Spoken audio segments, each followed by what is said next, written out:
ভাইরে, ইতিহাস গড়লেন কিম জং উনের আপন মায়ের পেটের খালাতো ছোট ভাই তামিম জং উন। ৯৯.৯৩% ভোট পেয়ে বাপের দোয়া ক্রিকেট বোর্ডের সভাপতি নির্বাচিত হয়েছেন। ৭৪ ভোটের মধ্যে ৭৩ ভোট পেয়ে তামিম জং উন পুরো বিশ্বকে তাক লাগিয়ে দিয়েছেন। পৃথিবীর ইতিহাসে এরকম জনপ্রিয় ছিলেন মাত্র আর ৪ জন ব্যক্তি। তামিম জং উনের খালাতো বড় ভাই উত্তর কোরিয়ার প্রেসিডেন্ট কিম জং উন ৯৬% ভোট পেয়ে জয়ী হয়েছিলেন। তামিম জং উনের মামাতো বড় ভাই সিরিয়ার বাশার আল আসাদ ৯৭% ভোট পেয়ে বিজয়ী হয়েছিলেন। তামিম জং উনের ফুফাতো ভাই রাশিয়ার প্রেসিডেন্ট ভ্লাদিমির পুতিন ৯০% ভোট পেয়ে জয়ী হয়েছিলেন। সর্বশেষ তামিম জং উনের চাচাতো বড় বোন শেখ হাসিনা জং উন ৮৮% ভোট পেয়ে নির্বাচিত হয়েছিলেন। তামিম ইকবাল সব রেকর্ড ভেঙে দিয়ে ৯৯% জনপ্রিয়তা নিয়ে বিসিবির সভাপতি নির্বাচিত হয়েছেন। অভিনন্দন তামিম ইকবালকে। কেউ উনাকে একটা আকিজ বিড়ি দেন, খেয়ে আগের মতো আবার একটা ছোটখাটো হার্ট অ্যাটাক করে ফেলুক। চিন্তা করেন ভাই অবস্থাটা।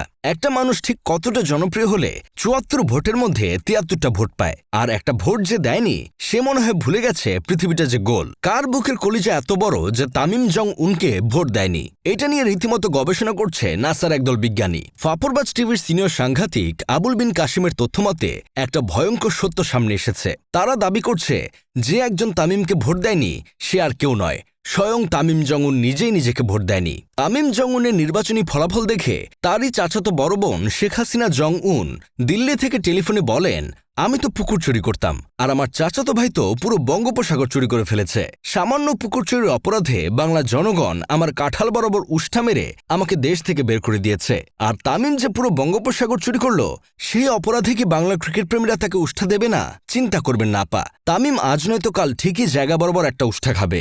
এইসব দেখে আমার বন্ধু কেরামত বলতেছে, ২০২৩ সালে প্রেস কনফারেন্সে চোখের জল ফেলতে ফেলতে আন্তর্জাতিক ক্রিকেটকে বিদায় বলেছিলেন তামিম ইকবাল। আর সেই তামিম ইকবালই আগামী ৪ বছরের জন্য বিসিবির সভাপতি নির্বাচিত হলেন। পার্থক্য মাত্র ১০৬৮ দিনের। এইভাবেও কিন্তু ফিরে আসা যায়। আমার বন্ধু কেরামত ঠিকই বলেছে, এইভাবেও চাটাচাটি করে ফিরে আসা যায়। তামিম ফিরলেন চাটুকারের মতো করেই। অতিরিক্ত নীল চাকরি করার কারণে কবে না জানি মুখে ঘা হয়ে যায়। তামিম জং উনের নির্বাচনী সাফল্য দেখে আতিক নামের এক বড় ভাই বলছেন, ভেবেছিলাম শেখ হাসিনার মতো নির্লজ্জ নির্বাচন আর কাউকে আয়োজন করতে দেখব না, কিন্তু ভুল ভেবেছিলাম। তামিম তো শেখ হাসিনার নির্লজ্জতার রেকর্ড ভেঙে দিয়েছে। বিএনপি তাদের ইশতেহারে বলেছিল তারা স্বজনপ্রীতি আর পরিবারতন্ত্রের পথে হাঁটবে না, তারাও কথা রাখেনি। আমিনুল ইসলাম বুলবুলের হাতে আমাদের ক্রিকেট ৪টা বছর থাকলে দেশের ক্রিকেট বদলে যেত। বুলবুলের সময় বিপিএল ক্রিকেটে ফিক্সিং, বেটিং ইত্যাদি কমেছিল ৮২%। বুলবুল চেয়েছিলেন দেশের ৮ বিভাগে ৮টা বিসিবি অফিস, ৮টা ক্রিকেট লিগ, ৮টা যুব প্রিমিয়ার ক্রিকেট আর ৮টা ট্যালেন্ট সার্চ প্রোগ্রাম হবে। ক্ষমতার বিকেন্দ্রীকরণ করতে চেয়েছিলেন। তামিম চাননি, ক্রীড়ামন্ত্রী আমিনুল হক চাননি, বিএনপির ক্ষমতাশালী ব্যক্তিরা চায়নি। তারা চেয়েছে অর্থ আর ক্ষমতার কেন্দ্র ঢাকা হবে। ঢাকা কেন্দ্রিক ক্লাব ভিত্তিক সবকিছু হবে। ক্রিকেটের উন্নয়ন করে কি হবে? তার চেয়ে বিসিবির হাজার কোটি টাকা উপভোগ করি। বড় ভাইয়ের এই কথাগুলো তিতা হলেও সত্য।